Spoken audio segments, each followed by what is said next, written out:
Congress BRS విసుర్రాళ్ళ మధ్య నలుగుతున్న తెలంగాణట. విసుర్రాయ్ అంటే ఇటు తెలుసా అసలు? విసుర్రాయ్ అంటే ఇటు కూడా తెలియదు, కానీ కాంగ్రెస్ బీఆర్ఎస్ విసుర్రాళ్ళ మధ్య నలుగుతున్న తెలంగాణట. ఈయన పాలనలో మొత్తం ఏడికాడికి నాశనం అవుతున్న దేశం మరిది. తెలంగాణ ప్రజలు బీఆర్ఎస్ కాంగ్రెస్ అనే విసుర్రాల మధ్య నలిగిపోయారు. బీఆర్ఎస్ లూటీని ప్రజలు తిరస్కరిస్తే అంతకంటే పెద్ద లూటేరాలు తప్పుడు పథకాలతో ప్రజలను మభ్యపెట్టి అధికారంలోకి వచ్చారని చెప్పేసి నరేంద్ర మోడీ అంటున్నాడు.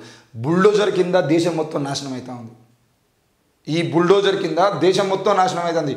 After all with Congress BRS విసుర్రాల మధ్య నలిగిపోతుంది కావచ్చు తెలంగాణ, కానీ దేశం నాశనం అవుతా ఉంది. దేశం తగలబడుతుంది. నరేంద్ర మోడీ అనే బుల్డోజర్ కింద ఈ దేశం తగలబడిపోతుంది. మరి తగలబడిపోతున్న దేశం గురించి ఒక్క మాట మాట్లాడకుండా విసుర్రాళ్ళ గురించి మాట్లాడుతున్నటువంటి నరేంద్ర మోడీ ఈ దేశంలో అత్యాచారం చేసిన బీజేపీ ఎమ్మెల్యేని మళ్ళా బెయిల్ ఇప్పించుకొని బయట తీసుకొచ్చుకొని ఆయనకు పెద్ద సన్మాన కార్యక్రమం పెట్టి ఆయనను మళ్ళీ తీసుకొని పార్టీలో ఎమ్మెల్యేగా తిప్పుకున్నటువంటి ఘనత మీ బీజేపీ పార్టీది. బీజేపీ చేస్తున్నటువంటి ఘనకార్యాలు దేశ ప్రజలకు తెలివై అనుకుంటారా? 90% వికలాంగుగా ఉన్నటువంటి ఒక ప్రొఫెసర్ సాయిబాబా లాంటి ఒక నాయకుడిని తీసుకుపోయి దాదాపు 10 ఏళ్ల పాటు జైల్లో పెట్టినటువంటి సిగ్గులేని ప్రభుత్వం బీజేపీ ప్రభుత్వం. మీరు అధికారంలోకి వచ్చినప్పుడు జైల్లో పెడితే నిన్న లోక్సభ ఎన్నికలకు ముందు ఆయనను విడుదల చేసేటువంటి ప్రయత్నం చేశారు. అసలు దాదాపు 100 రూపాయల వరకు పెంచి 40 రూపాయలు ఉన్నటువంటి పెట్రోల్ని దాదాపు 100 రూపాయల వరకు పెంచి 110 రూపాయల వరకు పెంచి 2 రూపాయలు, కేవలం 2 రూపాయలు తగ్గించినటువంటి ఘనత నరేంద్ర మోడీ. 2 రూపాయలు తగ్గించి ఓట్లు అట్టుకుంటావా? 400 ఉన్నటువంటి గ్యాస్ సిలిండర్ ధరని 1000 రూపాయలు వేసి 1100 రూపాయలు వేసి 100 రూపాయలు తగ్గిస్తావని చెప్పేసి ఓట్లు అట్టుకుంటావా నువ్వు? పెంచిందేమో 600 రూపాయలు, తగ్గించిందేమో 100 రూపాయల. పెంచిందేమో పెట్రోల్ మీద 40-50 రూపాయలు, తగ్గించిందేమో 2 రూపాయల. నువ్వు మళ్ళా దేశానికి సంబంధించిన విషయంలో మాట్లాడతావా?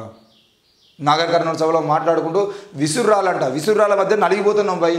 ఆ విసుర్రాయిని తీసేసుకుని ఆ విసుర్రాయికి ఉన్నటువంటి చేతికర్రను తీసేసి ఈరోజు దేశవ్యాప్తంగా రాష్ట్ర వ్యాప్తంగా ఏ రకంగా బతకాలో తెలంగాణ ప్రజలకు తెలుసు.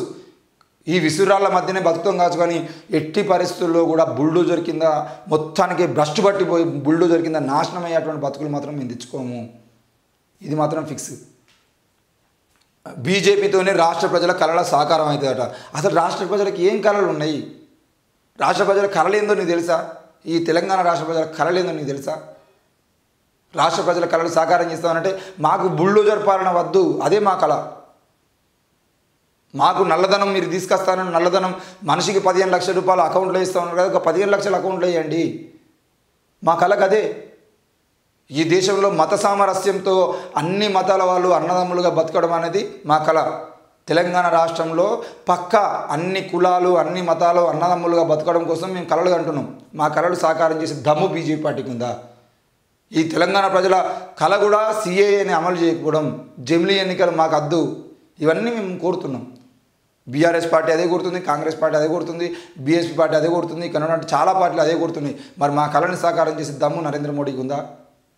ఎందుకు ఈరోజు నరేంద్ర మోడీ మాట్లాడుకుంటూ బీజేపీతో రాష్ట్ర ప్రజల కళల సాకారం అవుతాడా? ఇప్పుడు దేశవ్యాప్తంగా కళలు సాకారం చేసింది పెద్ద మనిషి, ఇక తెలంగాణ ప్రజల కళలు సాకారం చేస్తాడు. ఎందుకు వస్తున్నాడు తెలంగాణకు మొదటిగా అంటే, ఇప్పుడు కర్ణాటక, తెలంగాణ, ఆంధ్రప్రదేశ్, తమిళనాడు రాష్ట్రాల్లో బీజేపీ 0 ఉన్నది కాబట్టి ఈ 0ను కనీసం 1-2% అన్నది పెంచుకుందాము. ఇప్పుడు 4 ఎంపీలు లాస్ట్ టైం బీఆర్ఎస్తో పొత్తు పెట్టుకొని బీఆర్ఎస్తో కుమ్మక్క అయిపోయి కల్వకుంట్ల కవితను ఓడించుకొని అరవింద్, వినోద్ కుమార్ను ఓడించి ఈరోజు మన బండి సంజయ్, ఇటు హైదరాబాద్లో కిషన్ రెడ్డి, అటు ఆదిలాబాద్లో వీళ్ళందరూ గెలవడానికి ప్రధాన కారణం ఏంటి అని అంటే బీఆర్ఎస్ వాళ్ళు అక్కడ సైడ్ అయిపోయారు కాబట్టి గెలిచిరు. ఈరోజు బీఆర్ఎస్ పార్టీతో వైరం వచ్చింది కదా, అందుకే నరేంద్ర మోడీ 4 సార్లు తెలంగాణకు వచ్చి 4 సార్లు ప్రచారం చేసినా కనీసం 4 గెలిపించుకోవాలి, లేకపోతే ఇజ్జత్ పోతుంది, తెలంగాణ రాష్ట్రంలో ఇజ్జత్ మొత్తం పోతుంది అని చెప్పేసి ఈరోజు నాగర్ కర్నూలుకి వచ్చిండు, మొదలుపెట్టిండు. నాగర్ కర్నూలులో భరత్, మరి రాములు సార్ కొడుకు, ఇప్పుడు ఎంపీగా ఉన్నటువంటి రాములు సార్ కొడుకు మరి భరత్ ఈరోజు పోటీలో ఉన్నాడు. ఆ యువ నాయకుని మొట్టమొదటిగా అసలు బీజేపీ పార్టీ అంత యువకులకి డైరెక్ట్ పార్టీలోకి రాగానే సీట్లు ఇచ్చేటువంటి పరిస్థితి ఉండదు. మరి తెలంగాణలో మొదటిసారి అట్లాంటి యువ నాయకునికి బీజేపీ పార్టీ టికెట్ ఇచ్చింది. అక్కడ భరత్ ఒక్కడే ఇప్పుడు దాదాపుగా కాంగ్రెస్ పార్టీ అభ్యర్థి లేడు, బీఆర్ఎస్ పార్టీ అభ్యర్థిని ప్రకటించలేదు, వేరే అభ్యర్థులు ఎవరు పార్టీ ప్రకటించకపోయినా భరత్ ఒక్కడే ఆ నాగర్ కర్నూలు నియోజకవర్గం మొత్తం తిరుక్కుంటూ ఆ నియోజకవర్గంలో ఉన్న ప్రధాన నాయకులు, సర్పంచులు, వార్డు మెంబర్లు, ఎంపీటీసీలు, జడ్పీటీసీలు ఎవరున్నారు, ఏ పార్టీలో ఎవరు అసంతృప్తులు ఉన్నారు, ఎవరెవరిని ఏమేమి ఇచ్చి ఆహ్వానించుకోవాలి, ఎవరెవరిని ఏ రకంగా సహాయం అడగాలి ఏంది అని చెప్పేసి జర్నలిస్టుల దగ్గర మొదలుకుంటే జడ్పీటీసీల వరకు మొత్తం అందరితోని మంతనాలు జరుపుకుంటూ కార్యక్రమాలు చేసుకుంటూ సోషల్ మీడియా వర్కర్లను పెట్టుకొని పూర్తి స్థాయిలో తన ప్రచారాన్ని మొదలుపెట్టిండు. ఆ మొదలుపెట్టినటువంటి ప్రచారం మోడీ దృష్టికి పోయింది కాబట్టి మోడీ నుండి అంటే కేంద్రం నుండి వచ్చినటువంటి ఇంటెలిజెన్స్ వాళ్ళు కూడా నాగర్ కర్నూలులో జరుగుతున్న ప్రచారం చూసుకున్నారు. అంటే ఇంటర్నల్గా జరుగుతున్న ప్రతి దాన్ని చూసి గమనించి నాగర్ కర్నూలుకు ఆయన అపాయింట్మెంట్ ఇవ్వడం జరిగింది. మరి 2 నెలల ముందు ఇచ్చిండు. మరి ఈరోజు 2 నెలల ప్రచారం అంటే 2 నెలలు రేపు ప్రచారం జరిగితే నరేంద్ర మోడీ మాట్లాడిన మాటలు గుర్తుండేవో లేదు కాబట్టి నాగర్ కర్నూలుకి మళ్ళీ ఎవరో ఒకరు వచ్చేది ఉంటేనే ఆ భారత్ అక్కడ బయటపడతారా లేదా అనే విషయం తెలుస్తుంది. ఇది మొత్తానికైతే నాగర్ కర్నూలు రావడానికి ప్రధాన కారణం ఏంటంటే అక్కడ భరత్ ప్రచారం స్టార్ట్ చేసుకున్నాడు కాబట్టి మాది ప్రచారం స్టార్ట్ అయిందని చెప్పుకోవడం కోసం ఈరోజు నరేంద్ర మోడీ అడిగి వచ్చిండు. మరి మిగతా పార్టీలు ఎప్పుడు మేలుకుంటాయి, ఎప్పుడు తీరుకుంటాయి, ఎప్పుడు అభ్యర్థులు నిలబెడితే కూడా తెలియదు. ఏది ఏమైనా కూడా బీజేపీతో రాష్ట్ర కళల సహకారం మాత్రం సాధ్యం కాదు. ఇకపోతే ఇన్నేళ్ళు బీఆర్ఎస్ అవినీతికి పాల్పడితే కాంగ్రెస్ తనకు ఇప్పుడు అవకాశం వచ్చిందని భావిస్తున్నది.